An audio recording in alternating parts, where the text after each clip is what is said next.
Hello, my name is Mark Powell and you're watching cherryred.tv. I'm the label manager of Esoteric Recordings, a Cherry Red label. I'm happy to say that with me today is an artist who has a number of releases on Esoteric, the very wonderful Claire Hamill. Claire, it's nice to have you here. Thank you for inviting me. That's all right. It's a pleasure, and I'd like to start off actually, Claire, by through this interview really is just going through the history of your career and finishing off with what you're up to now and your plans for the future. Yeah. Some of the earliest releases we actually put out of yours on Esoteric are the albums One House Left Standing and October, which you recorded for Island Records in the early 70s. Can you enlighten us a little bit as to how you actually got involved with Island in the first place and a little bit about yes, my manager basically. I had a manager called John McCoy, and he had worked with Long John Baldry in a band called the Crawdaddies, and he'd met Chris Blackwell, and he suggested we go and see him as a kind of, first person to see. And it was just at the time when Joni Mitchell had a massive hit, and I think, like good old British companies, they're all casting around for an English look-alike, and I just happened to be in the right place at the right time, really. I'd started writing and playing locally in the Northeast, and John had discovered me. He'd met another young music business manager called Tony Dimitriades, and they went into business together to manage me and get me a deal, and we went to see Chris, and I remember we had our meeting on the roof. And I was just this little tiny girl. I'd taken time off school because I was in lower sixth, meant to be doing my A-levels. And I was there in my little Oxfam shop dress, little black velvet number and frizzy hair, a bit like today, of course. But and I remember asking Chris, I said, well, if you sign me, Mr. Blackwell, please can I have shares in Island Records? And I think he thought that was very funny. But, in spite of the fact that he wouldn't give me shares, I still signed to Island, and I was very happy there. Because, as you said, you were very young when you signed to Island at that time, and it must have been quite a shock for you. Had you ever been to London much before you actually... No, never. Never? No, I'd never been to... No, actually, I tell a lie. I had been to London once when I was 12, because I'd belonged to a peace movement when I was 12, and... I'd started writing songs very young. Even at 12 I was writing songs and playing guitar. And I'd written a peace song called Solution to the World's Ills. And so they took me to Italy. And in actual fact, that was my first international performance, because there were girls from all over the world there being gathered together as part of this peace movement. And I sang my song to all of the girls of the world at that moment. And... that was quite something. So, and en route I went through London. But no, and that was the second time I was in London, when I went to see Chris Blackwell. So it must have been a major shock, really. It was incredible, because my life was very, very different. I'm the eldest of 7 children, Irish Catholic family. Dad had gone to live in Canada and said goodbye, see you sometime. And life was very, very hard. But I'd been stage struck at a very early age when I saw my dad in amateur dramatics, and I wanted to be on the stage. I didn't realise then that I was going to go into music. It had been my intention to go into drama. I wanted to be an actress and go to the Guildhall, and that was my route. That's where I would have been going, because my school had... they'd introduced a Guildhall curriculum, entrance curriculum, and as part of the GCE A-level curriculum. And if I'd have completed that, I would have gone to the Guildhall, but I got a recording contract, so I took my opportunity and I went and left school and said goodbye to my A-levels, all my mates, ha ha ha, just before the Easter exams, waving my recording contract under everybody's nose, and everybody's going, oh, what happened to Hamill? She's going to London. Not only that, but I'd signed to Island, which was all of my friends' favourite label, because we all adored Free. Free were our band. We adored Free, and Paul Rogers, of course, is from Middlesbrough. So there I was rubbing shoulders with my heroes, and it was quite amazing. And you mentioned Free. Of course, a lot of members of Free ended up playing on your first album. That's right, yes. Along with John Martin. Yeah, John Martin, dear John Martin, yeah. And it's quite an illustrious lineup of musicians for a debut album, really. It was incredible. I mean, I was very lucky that Chris actually produced it, because, of course, nobody said no to Chris. And it was an incredible debut. I look back on it and think, wow, what an opportunity. I think there'd be very few girls in my position now. I think a lot of girl singers would find it very difficult now, but I was just very lucky that Chris knew so many wonderful musicians and, you know, pulled in the cards and said, please come play for this young lass from the northeast. Is that how Terry Reid came in then through Chris as well, was it? Well, actually, Terry came in because of Tony Dimitriades. He was managing Terry Reid at the time, and so, you know, Terry offered to play as well. They were all paid quite handsomely, I have to admit, as well, including John, of course. Everybody got their, you know, they got their session fee. Yeah. And it was part of your life as a musician, really. You know, the session fees were you know, they was looked on as something that was also part of your profession, and I think that it still is today, of course. Although I think the prices, you know, goes down and down. You know, people drive a hard bargain if the budget isn't there, and you like the artist. I've had good people play for me, and, you know, for nothing, just for a return gig. Oh, well, I'll play on your album if you sing on mine, sort of thing, and that always works as well. The songs you recorded then, that you'd written yourself, were incredibly mature songs, really. For how old were you at the time? Were you 16 or 17 when you recorded those? I was 16 when I wrote most of them, yes. But you've got to bear in mind that I didn't write all of the lyrics of the songs. My boyfriend at the time was a poet. Well, he was an artist, but he wrote poetry, and if it hadn't been for him, I don't think I would have got a deal, because my songs were very winsome. Well, I mean, I say that, but I mean, some of the good songs on that were the ones I wrote myself, Baseball Blues, for instance. But that's a cute little song. When I Was a Child was the first single, and that was also my song. But the ones with the depth were really the ones that Michael wrote the lyrics of, and I'm always eternally grateful to him for that. You know, it was... Sometimes you look back on your life and you think about the people that you met and why they came into your life, and it was my fate to meet him, no doubt. Yeah. You mentioned Joni Mitchell earlier as saying that Ireland were looking for, or some of their youth felt they were looking for a British Joni Mitchell. Was she one of your influences at that time? Oh, absolutely, absolutely, yeah. By far the biggest. I think Leonard Cohen as well, and also the old jazzers and blues people were an influence too.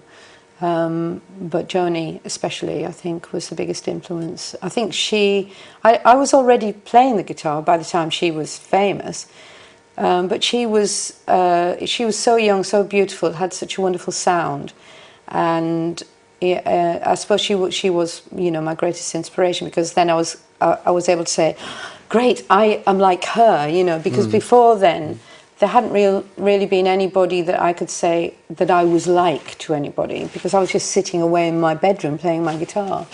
And it was very, I mean, even in those days, it was still a very much male-dominated business from the point of view of the music. And so it was great when Joni arrived, because everybody, hey, girls can do it too, you know, and I was able then to say, you know, I'm like her. So I was going to ask you that, actually. It leads on to what I was going to ask you next, really. It was a very male-dominated business from the point of view of it dominated 90% by male musicians. Yeah. Did you find that intimidating when you first started doing gigs and I think growing up in the northeast amongst northern men, you get the idea that it's a man's world, I'm telling you. I mean, I had to borrow a guitar because my cousin wouldn't let me play his guitar because I was a girl. And he wouldn't let me play on his pool table either, because he said I'd tear the cloth because I was a girl. So, I mean, growing up as a girl in the north, you kind of did feel that you were very different. And, you know, women weren't allowed in working men's clubs and stuff like that. The 60s and the 70s were all about women making headway into a man's world. So, yes, it was very chauvinistic business, definitely. But I was so full of hope and optimism, and about the world, not just about the male world, but about the world as a whole. Growing up in the 60s, when we believed that all you need is love, and I belonged to that peace movement, so I was very hopeful about the world. And I think now I look back, especially as I found a copy of the first advert that Island Records put in the NME and the Melody Maker. It was a full-page advert, and get this, the advert said, "In an age when most girls are learning to type to music or working in Woolworths, Claire Hamill has made her first LP." And, of course, at the time, I didn't, I was just really, really proud. But I saw that again about 3 years ago, and I could not believe it. I mean, that just shows you what sort of world it was, because you wouldn't dream of saying anything like that now. No, it is outrageous. I've seen the advert, and I think it's in the booklet of the album on the CD reissue, and it is quite incredible, actually. It's quite incredible. Yeah. When you recorded your second album, October, you ended up working with Paul Samuel Smith as a producer on that, who just worked with Cat Stevens. And that album had to my ears, seems to have had a much larger budget as well. That's true. Was more time spent on that album than the Yes, first one? very much so. And I think with Chris and Island Records, the style of recording then was very much put everybody in one room, start the tape, and everybody play, and we'll record all night long, and we'll take the best takes with everybody playing all at once. With Paul was meticulous about sound, and he spent hours and hours getting the sound right, which I don't think that wasn't Chris's bag. Chris wasn't a technician from that point of view. He was somebody that just wanted to capture a feeling, he just wanted the kind of emotion and the moment. Whereas Paul was very much about the sound. He really was a technician when it came to that. And the budget was bigger, and we used a lot more studios, many different studios. And it was a fantastic sounding album at the end of it. And to this day, it still sounds really good and really fresh and contemporary. I'm really proud of it. No, it does, and lyrically as well. By that time, were you starting to write your own lyrics for songs as well? I think again that I would say that it's a remarkably mature album. It has started to get. I'd started to get more mature even within that year, but I suppose my world had exploded really. I mean, before then I was just a schoolgirl going from home to school and back, and my world was very, very small. But in that 1 year, I'd travelled internationally and I met tons of people, and it had been a huge influence on me and a change in my life. Fallen in love and, been separated, couldn't be together and all that sort of stuff, Yeah. So it was around that time you actually went to the States for the first time, was it, to play? Yeah, I went to the States to promote the first album and toured in stadiums and places like that, which were just mind-blowing. You worked with quite a number of artists. You were telling me earlier. I mean, could you list some of the people you actually performed with at that time on bills? That's right. The first night ever was in Ottawa, and it was with Jethro Tull. And, just driving up to the stadium, I'd never seen a stadium before. I hadn't even been to a football match, really, so I hadn't seen any big arena. And then driving up there and thinking, oh my God, it's massive, and going inside, doing a sound check, and the seats just went on forever. But I also remember how sweet Ian Anderson was, because, they were a huge group at the time. They must have been to fill, 20,000 seats. And he came into my dressing room and met me and shook hands and said, how are you? Have you got everything? Have you got drinks? Have you got everything you need? And, and we had a little chat and everything. And I just thought that was really sweet of him. It was nice. Did you find you were treated that way by most of the artists you appear with when you were touring? Or? Not always, because, you know, I mean, the support act, generally speaking, you're not that interested in the support act.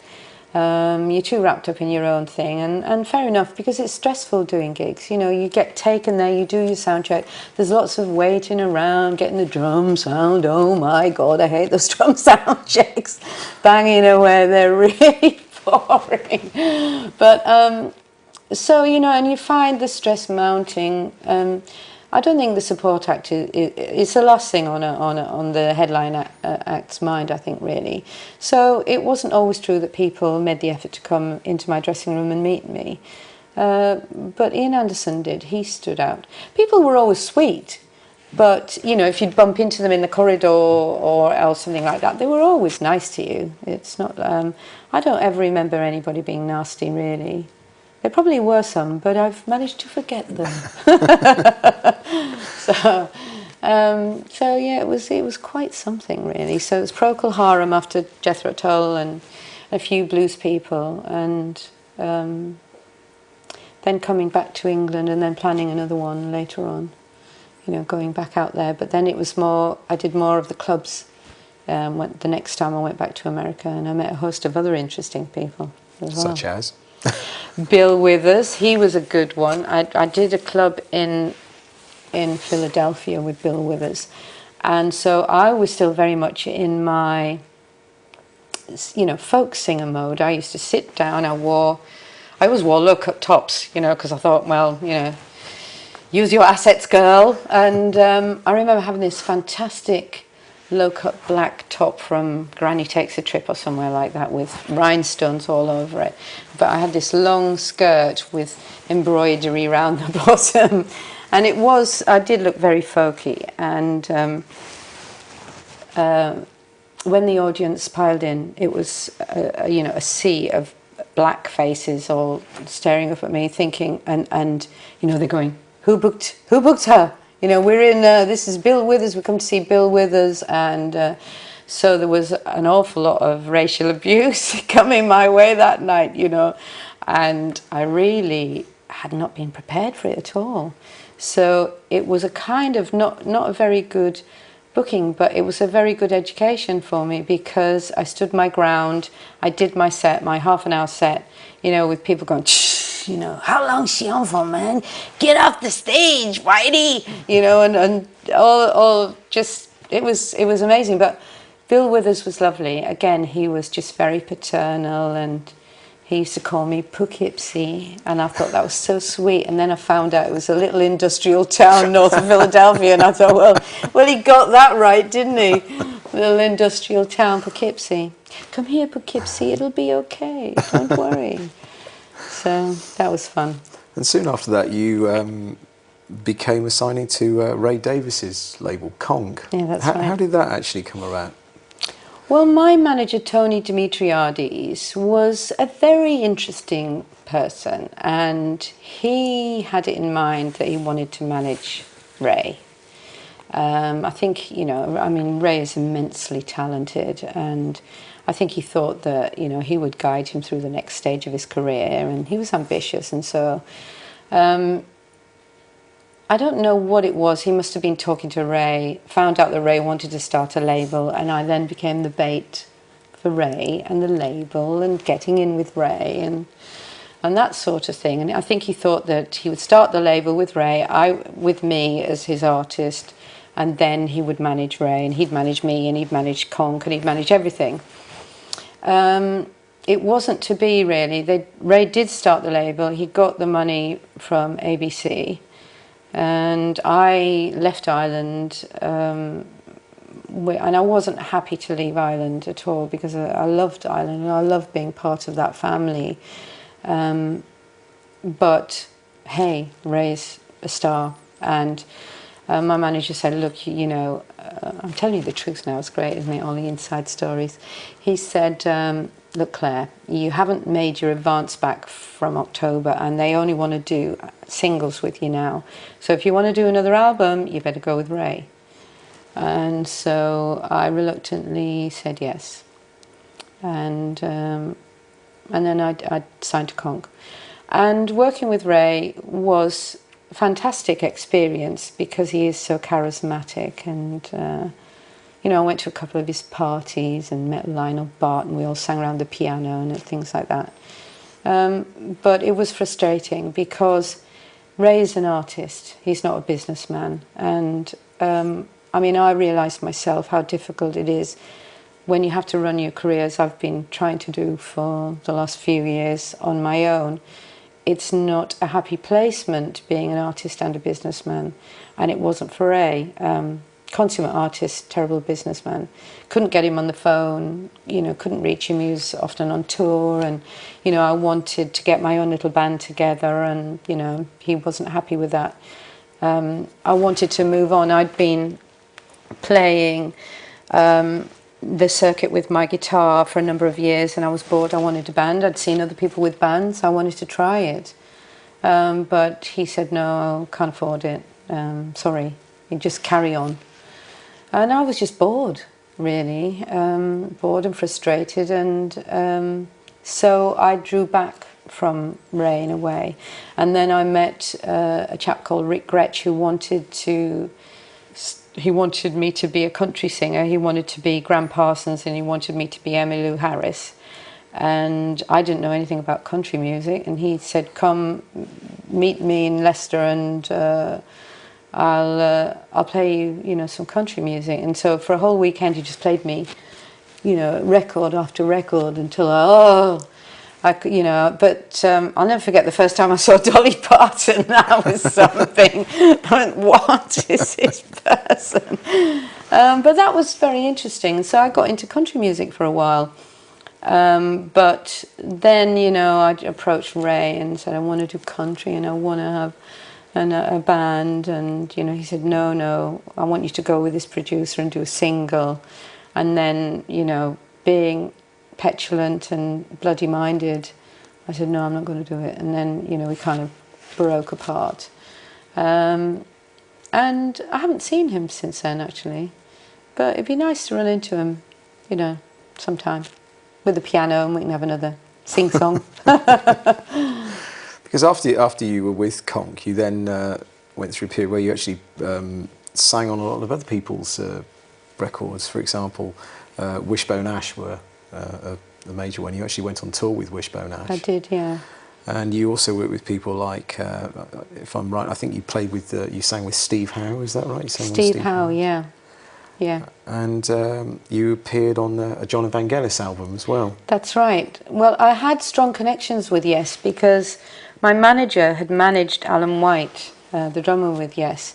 And Alan was actually a big person in my life because he had seen me performing in the Northeast. I'd opened for Terry Reid, and he was Terry Reid's drummer. Terry Reid's manager was Tony Dimitriades. Alan saw me and he said to John, I must introduce you to Tony because Tony could be helpful, you know, she's got a lot of talent. And so I came to London. Tony was managing Alan and Terry Reid. We were all one big happy family, you know, and I ended up sharing a flat with Alan, wrote a song about him because I had a big crush on him at the time. And I became really good friends with Alan for all my life, really. And so when Alan joined Yes, I got to hang out with Yes a lot, and then Steve invited me to sing on his album, which is one of my, you know, classic rock track moments, I suppose, really. But yeah, I was surrounded by rock music, so I kind of was going down that route in a way, and it was funny that I ended up singing with Wishbone Ash, and that came about because Tony went to America to manage Tom Petty and said, if you need any help, then go and see John Cherry, who was managing Wishbone Ash at the time. So I did. I went to see John and said, Tony's gone to America and left me on my own, what am I going to do now? So he said, oh, come here, I'll put you with Wishbone Ash and you can do some writing with them. So it was really a writing project to begin with.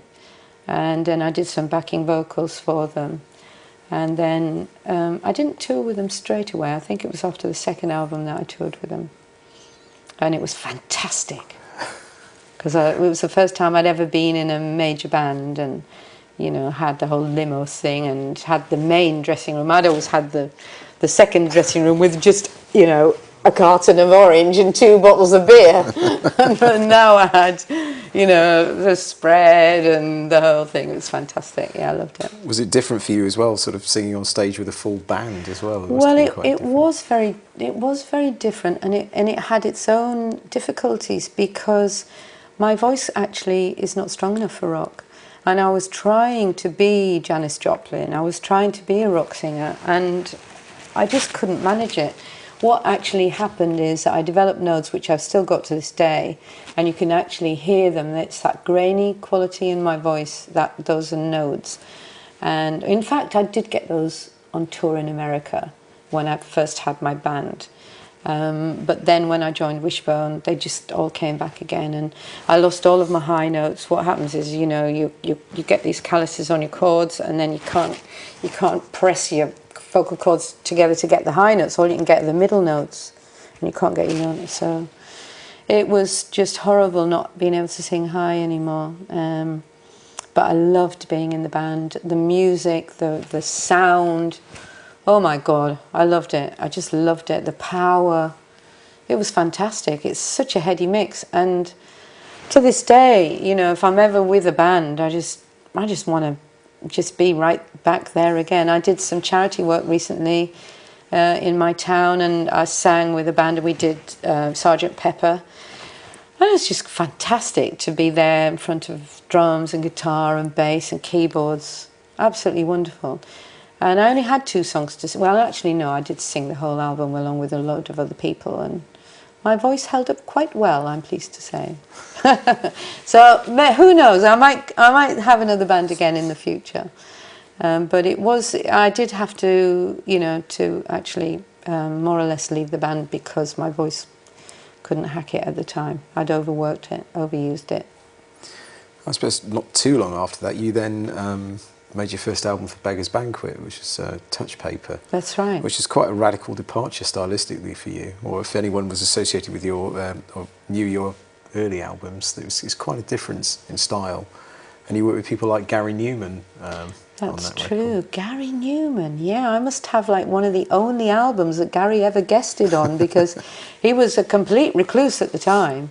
And again, it was only because I pulled in the favours really that I managed to get Gary on. Well, I did marry the man who started Beggars Banquet, so you know I did have quite a bit of power at the time to say, will you please play on my album? And Gary very gallantly offered to do it. And funnily enough, I still get messages on MySpace from his fans, and a couple of them said, oh please Claire, will you put the track up so we can download it for free just for a couple of weeks? And you know, it all went round the fan club, and I said yeah, for sure. That was good. Yeah, I think the thing was that, you know, music was developing and I wanted to go with it. I've always wanted to do exactly what I wanted to do, and because I've managed to stay on the fringe, I've been able to do that. I've never had to sing your song every single gig, you know, like Elton John. I've never had to do any of my hits because I never had any. And it's been great. The freedom, the artistic freedom's been wonderful. So yes, I went into synthesizer music, a little bit of dance music, and it was good experience, definitely, yeah. I suppose that album led to the Voices project, which is coming out on Esoteric in June, along with Love in the Afternoon. Now, Voices was probably the album that a lot of people in the 80s became aware of your music for the first time, really, thanks to its use on the television series about Doomsday. That's right. Was that used by accident? Had the album evolved first, or how did the Voices project come about in the first place? Well, it was completely Nick, my husband's idea. He was he'd started a label within the Beggars Banquet umbrella called Coda Records, and that was an instrumental label. This is pre-Jazz FM, pre-Classic FM. instrumental music was very difficult to sell.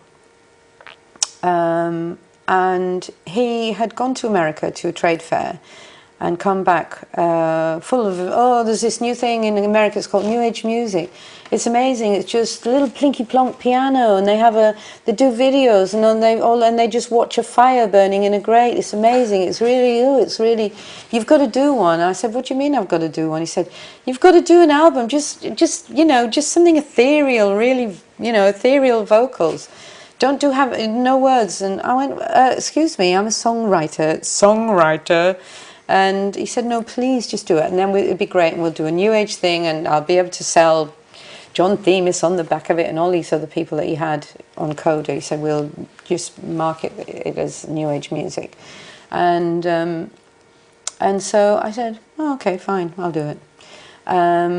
This is I'm thinking, oh my God. And I went into the studio with one idea, which was Awaken Lark Rise. And I kind of had an idea that it would be, I took the concept, I'll write a concept album about the seasons, and I'll start in spring, and I'll begin with the image of the flowers opening in spring, and things awakening, things coming to life. And I sort of had a plan in my head of what I was going to do. I went into the studio, I laid up the vocals, and I used my voice as chords, and then I put my lead voice over the top as a bird over the chords, and there was a piece of equipment that I'd used earlier on touch paper called a Quantec, which captures a vocal and holds it infinitely. It's a sampler basically, but it holds the note infinitely, and you can just build up notes and notes and notes, and you've got this incredible fat, ethereal, strange sound. So we use that as well. But at the time that I made it, I just could not believe it. I went, nobody's gonna buy this. It's too weird. And there's no words on it. It's just too weird. It's just vocals, and I really didn't think anybody would buy it. But having said that, the engineer who recorded it went, "It's fantastic." And I went, "Really? Are you sure?" He went, "Yeah." And I swear to God, that album, it took me 6 weeks to make. It was revolutionary. I never had to try and explain anything to another musician, which was always difficult, trying to get your ideas across to somebody. It was incredible. I just had complete control, and artistic expression. It was quick. It was cathartic. It was amazing, and it completely changed my life in a way that I hadn't really, it was a complete surprise. It was out of this world, really, the reaction.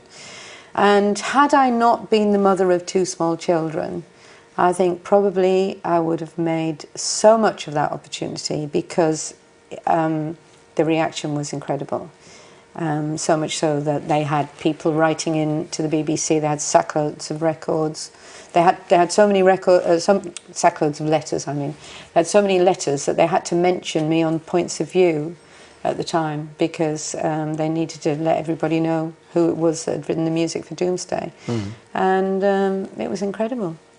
But I was a mum. I was a young mum, and I was very busy doing other things. And Nick was setting up a satellite TV thing. So Voices became just another part of my history, in a way. And your follow-up album to Voices, Love in the Afternoon, was working with a full band again, with all different types of musicians. And personally, I think it's my favourite album of yours. But you've got some really fantastic songs on there. Did that album evolve over a period of time, or was it something you then decided that you were going to go out and record a new studio album in a very short space of time? Was that because obviously you were bringing up young children at the same time? Yeah, it took longer. It did take longer to make. But I guess not that much longer, really. I had some songs. And the funny thing was that I wanted to get back to songwriting. I didn't really want to make another instrumental album, but I had worked on some instrumental ideas, so I brought them into the album. I wanted to, funnily enough, because I'd moved to Hastings, I wanted to write a concept album about the Battle of Hastings. And so I did some tracks. There was one that was called The Crossing, which was about William coming over in the boats, and that was instrumental. So I put that on the album because I liked it. I thought it reminded me of something from the King Singers, though. It was really quite odd. It's quite an odd track, and there are some odd tracks on Love in the Afternoon that I listen to now. But then I've always done that. You know how the Arabs say only Allah is perfect, and when they make a carpet they always put something in it that's wrong. They always, yes, yeah. Well, I've done that with my albums.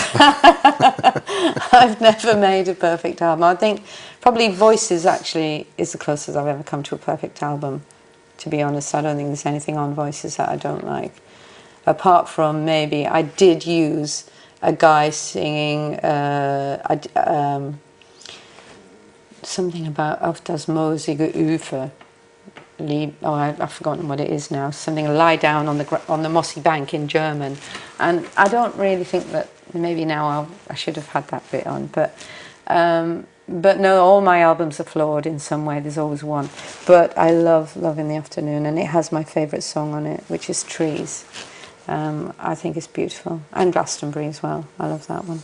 These are songs that you still play live today. I do, yeah.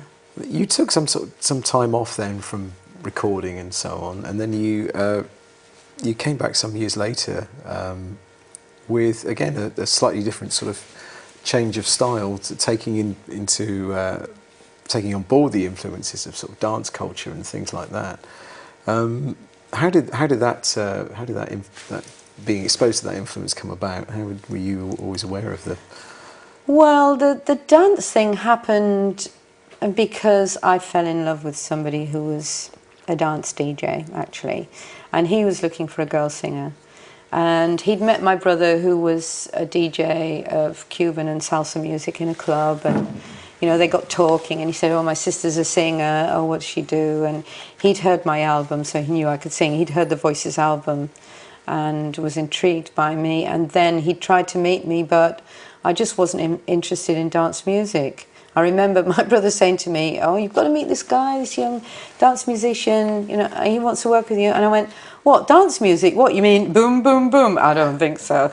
And I ate my words, because he did the same thing that Rick Gretsch had done with me. He took me to a club and, maybe listened to all this dance music, plied me with wine, and also tons of other stuff. And I got into that. I mean, I had been moving that way on Touch Paper because I'd worked with some of the boys from Freeze, and they were working in sort of funk and dance music. So I had been going slightly that way with In the Palm of My Hand. I'd been going slightly more into dance and pop, but it wasn't really a good placement for me. Voices had taken me into a much more serious area. And also with Love in the Afternoon, I'd been exploring that as well. So to go into dance music was a departure. But there are still some tracks on the album, again, that I'm very proud of. So it was an experiment. It was something that I definitely don't regret. But by this time, my life had changed. I'd got divorced. Well, no, I hadn't got divorced at that time, but I'd separated from Nick, and I was working in a much different, with just an 8-track ADAT at that time. So working with a computer was the only thing I could afford, really. I couldn't afford great musicians anymore. Those days were gone, and I was cutting my cloth. And I think that there are some worthwhile songs on there, definitely. As you say, it was. I think throughout your career, you've actually tried to progress more so than a lot of other artists, rather than staying within the comfort zone. But then you returned almost full circle to perform on stage just with an acoustic guitar again, That's which is right. what you're doing now. Would you say that that's how you feel happiest, just performing you and the guitar? I think I do really, I do feel extremely happy because it's me and my audience. There's no barrier between me and them. And also, you know, how can I put this? I'm a bit quixotic in certain ways. It's not like epilepsy, really, but sometimes not the kind of artist that repeats the same thing again and again and again, word perfect every time. I don't think my brain works that way, really. You know, so sometimes I'll play the song and it'll be different than it was the night before. And that can often throw musicians off. They go, oh my God, she's made the verse longer this time. Or, you know, she's going somewhere else. When it's just me and my guitar, I've got complete control. It's so much more free. And I'm very, very intimate. And I like that. I like that intimacy. But having said that, there is something great about being on stage with a band and the noise and, you know, the whole thing of it all, the stage and the theatre of it all. At the end of last year, you compiled an anthology, a 2 CD anthology of your career, Yeah. The Minor Fall, the Major Lift. Mm-hmm. Could you explain why you came about, how the title came about? Well, I must be honest, it wasn't my suggestion. It was my dear, darling eldest daughter who had suggested that I call my last album The Minor Fall, the Major Lift. It is a line from a Leonard Cohen song, one of my all-time favourite songs, Hallelujah. It's just an exquisite song. And she suggested I call The Lost and the Lovers, but I chose The Lost and the Lovers instead. And then when the compilation came about, and it was my life's work, and when I look back over my life and I see how many falls and how many lifts, I thought maybe it would be a good title. And maybe it would be a lucky title. Maybe it would be now time for the major lift. I'm hoping. Fingers crossed.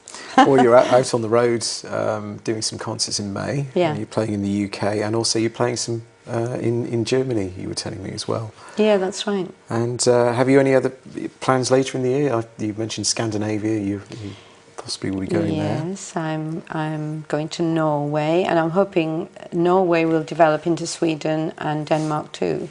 I'm talking about that at the moment.